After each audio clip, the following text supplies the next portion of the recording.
Todo mundo gosta de ganhar dinheiro, não é verdade? Mas tem algumas pessoas que, olha,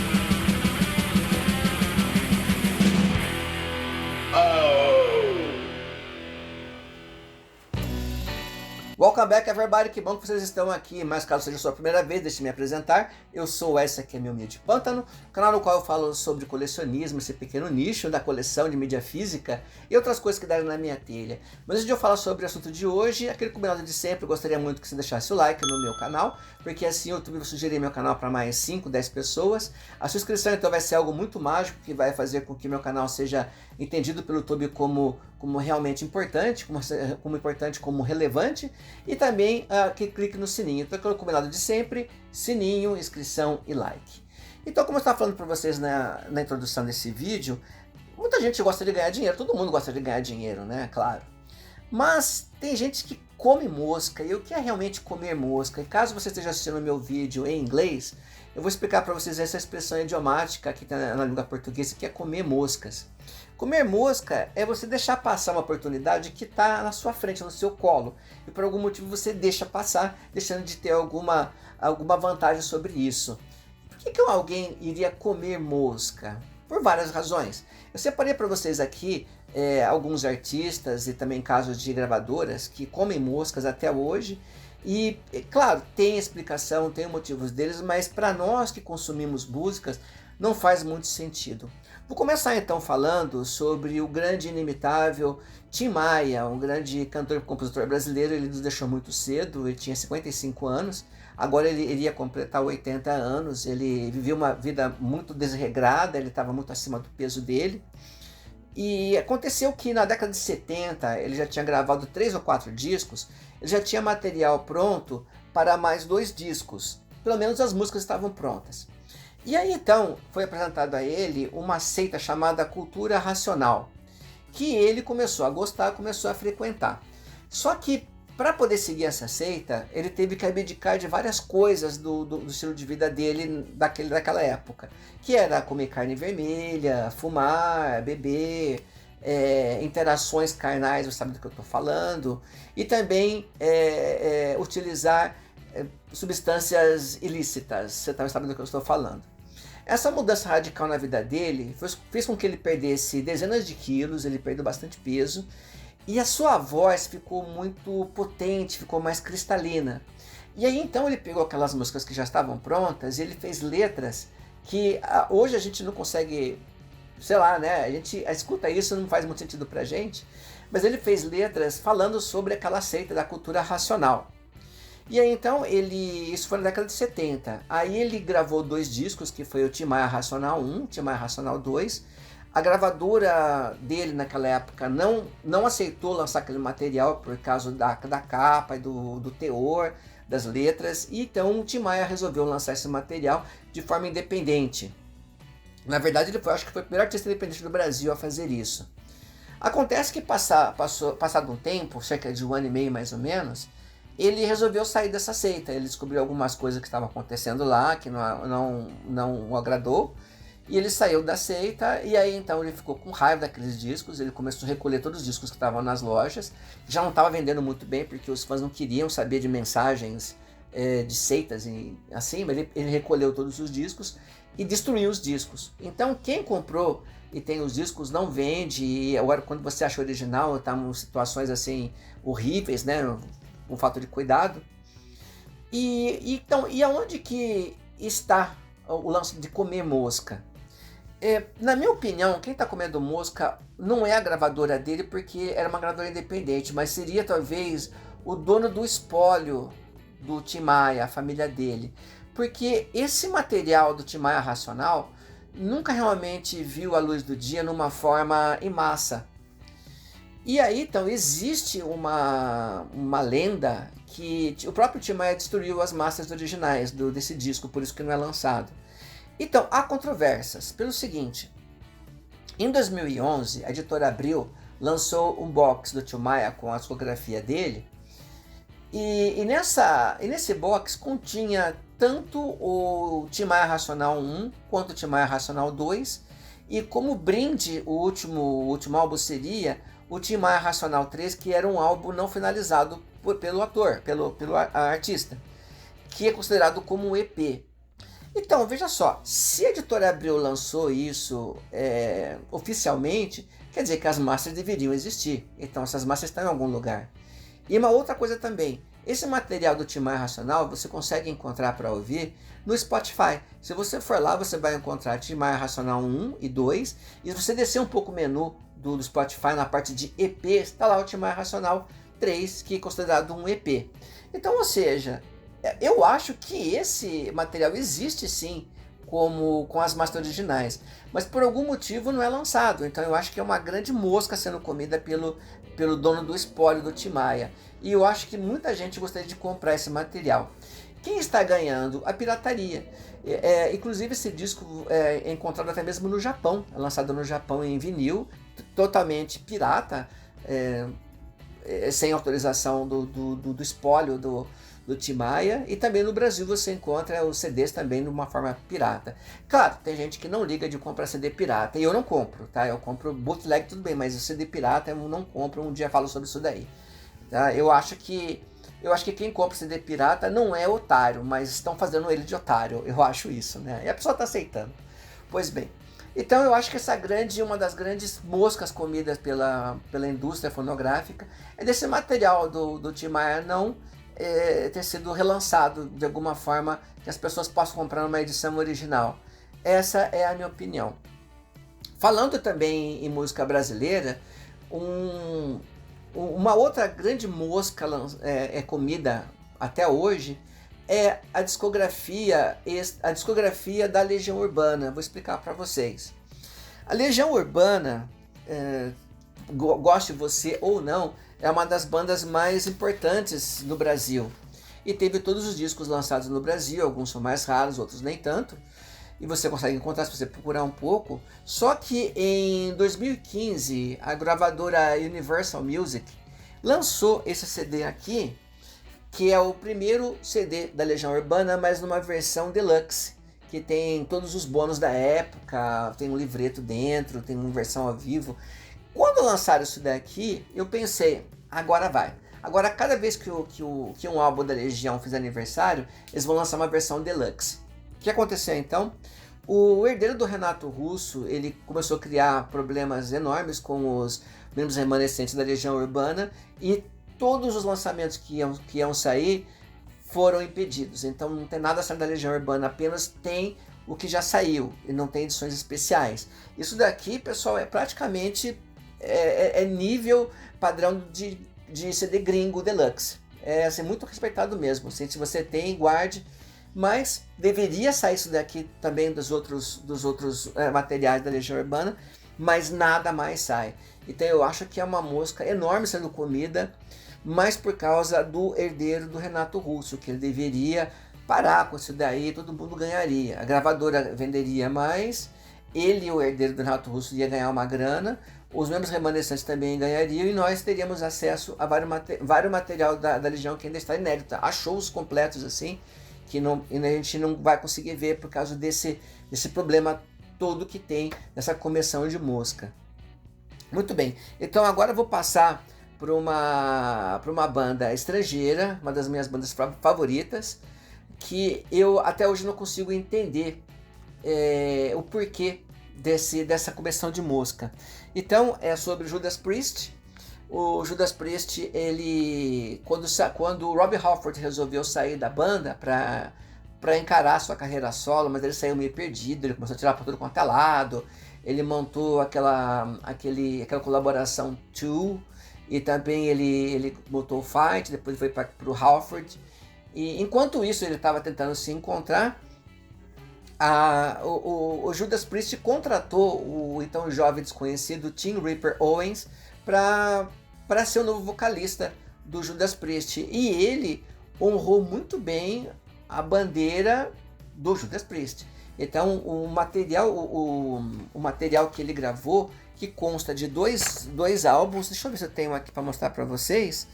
Primeiro esse daqui, o Jugulator. Esse aqui eu tenho em vinil. Esse aqui. Tem um também que ele é meio... As pessoas não entram muito em acordo, mas é o Demolition. Eu gosto muito do Demolition. E também ele gravou 2 CDs ao vivo, que é o Live Meltdown, esse daqui. E esse outro aqui, que é o Live in London. Eu consegui comprar praticamente toda a discografia do Judas Priest com o T. Ripper Owens. E também ele gravou um DVD. E, pessoal, por mais que você goste do Rob Halford, não tem como falar mal do T. Ripper Owens. É um excelente vocalista, ele ainda manda muito bem, ele tá em 2 projetos agora, um com o KK Downing, e assim, é excelente. Muito bem, qual que é a música comida? Eu não vou dizer para você que é pela banda, não sei. Pode ser birra, pode ser um monte de coisa. Mas esse material que eu mostrei para vocês, é super difícil de ser encontrado. É muito difícil de ser encontrado. O LP, então, desista, você não vai encontrar. É muito difícil. O que acontece? Quando o Halford saiu da banda, me parece que a banda perdeu o contrato com a gravadora major que eles tinham, né? A gravadora grande. E aí eles foram para uma gravadora alemã pequena, que é a SPV, que ainda existe.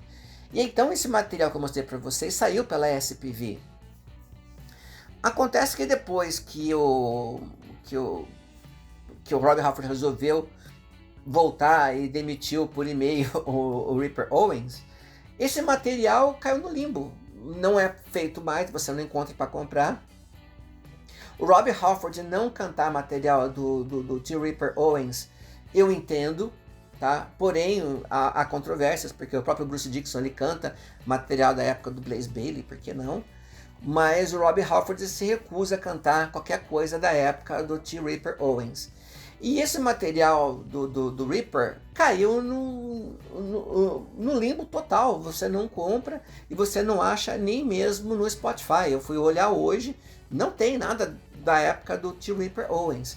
Algumas entrevistas que o T. Ripper ele deu, ele falou que ele não tem bronca nenhuma do Rob Halford, que ele admira muito o Rob Halford, considera ele como amigo, e ele disse que realmente a banda passou uma borracha na fase dele.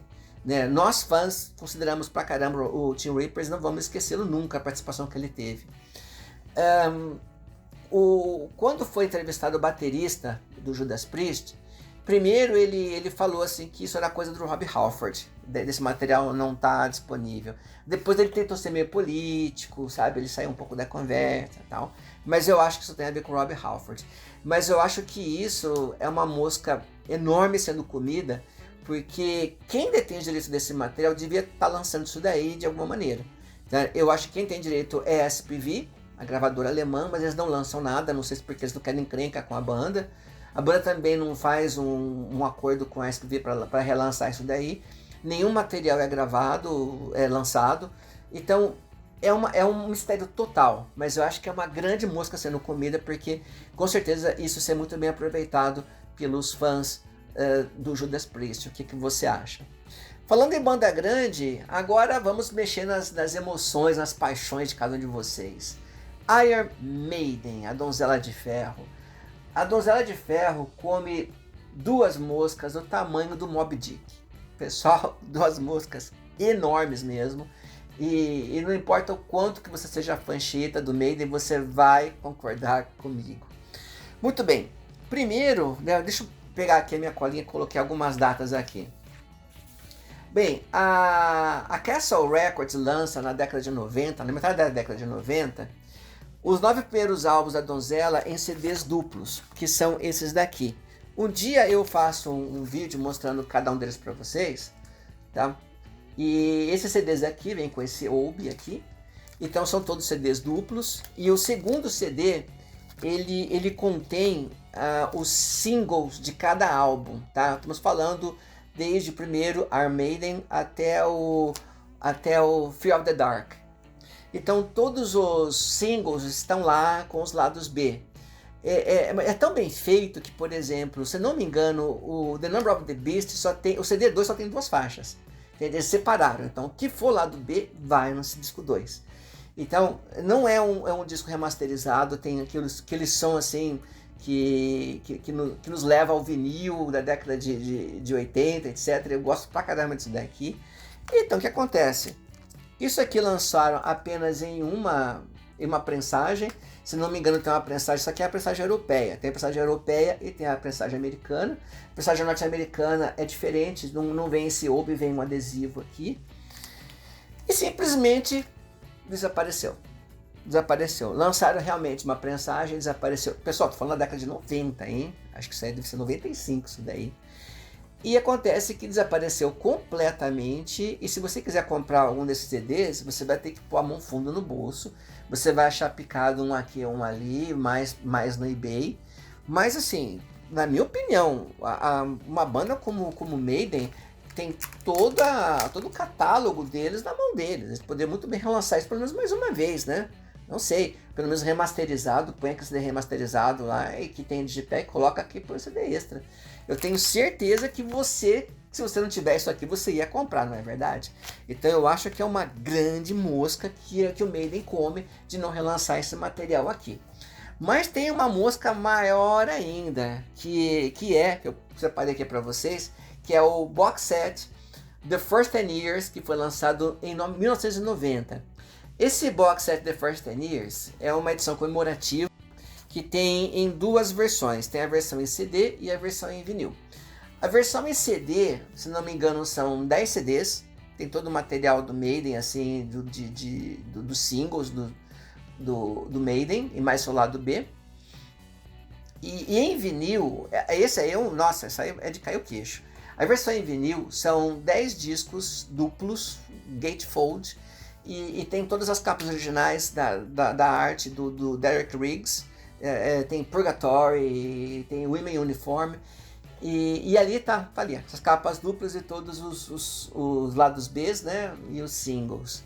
E tem tipo de um podcast também do baterista, e assim, desapareceu completamente, você não acha, né? Se você colocar para procurar no Mercado Livre, tá custando muito caro mesmo, um valor assim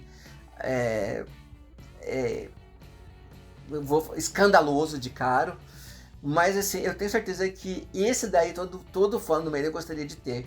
Ele foi lançado no começo da década de 90, então, e já era caro. Eu cheguei a pegar essa caixa na mão uma vez, e já era caro naquela época, depois desapareceu.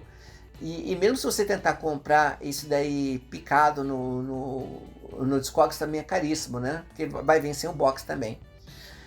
Tem algumas desvantagens, por exemplo, o Made in Japan tá lá. Eu acho que a única vez que o Made in Japan foi relançado foi nesse box aí. Só que ele tem só 4 faixas, não 5 como no Brasil. Eu já falei isso uma vez aqui no vídeo atrás. E tem assim, tá tudo lá, a arte, e nunca foi relançado. Eu acho que isso é uma das grandes moscas comidas pela Donzela de Ferro, pelo Iron Maiden. E não sei por que são essas duas moscas, né? Que é dos CDs duplos, né? E desse box com todos os singles, e tudo em 12 polegadas. Eu acho que todo mundo gostaria de ter isso daí. E para terminar o vídeo de hoje, a grande mosca comida de todos os tempos, que eu deixei por último, que é pela Sony Music. Tá? Por que a Sony Music? A Sony Music entrou num processo que eu não sei explicar, parou de fabricar televisão, parou de fabricar Blu-ray agora em 2025, mas a Sony Music parou de fabricar CDs no Brasil e parou totalmente, saiu do Brasil. Então, eu acho o seguinte, eu acho que a Sony Music está passando por problemas, até pela baixa venda de mídia física. O que impede da Sony Music pelo menos distribuir os CDs importados aqui no Brasil, como acontece, por exemplo, com a Universal Music. A Universal Music distribui CDs importados no Brasil de bandas que eles representam, como o Greta Van Fleet, por exemplo, né? Algumas bandas fabricam, como o Queen é fabricado no Brasil, mas outras bandas eles distribuem no Brasil aqui. Então, por que então a Sony Music não distribui no Brasil os CDs importados que eles fazem em outros países? Porque eles esqueceram completamente do Brasil e entregou de mão beijada para pirataria. Então hoje você vai comprar várias CDs de várias bandas, você vai comprar pirata. Então, e mais uma vez, tem gente que não liga, tem gente que gosta de comprar pirata, né? Mas sei lá, enfim, hipocrisia. São as mesmas pessoas que falam mal de políticos, que políticos são desonestos, mas as pessoas compram CDs piratas, né? Então assim, o que importa é a música. Tá, então você também vai comprar cigarro pirata, porque também o importante é o prazer de fumar, né? Não importa fazendo mal para você. Então, eu acho que uma grande mosca que a comida foi pela Sony Music, porque eles não fabricam mais no Brasil e também não distribuem no Brasil.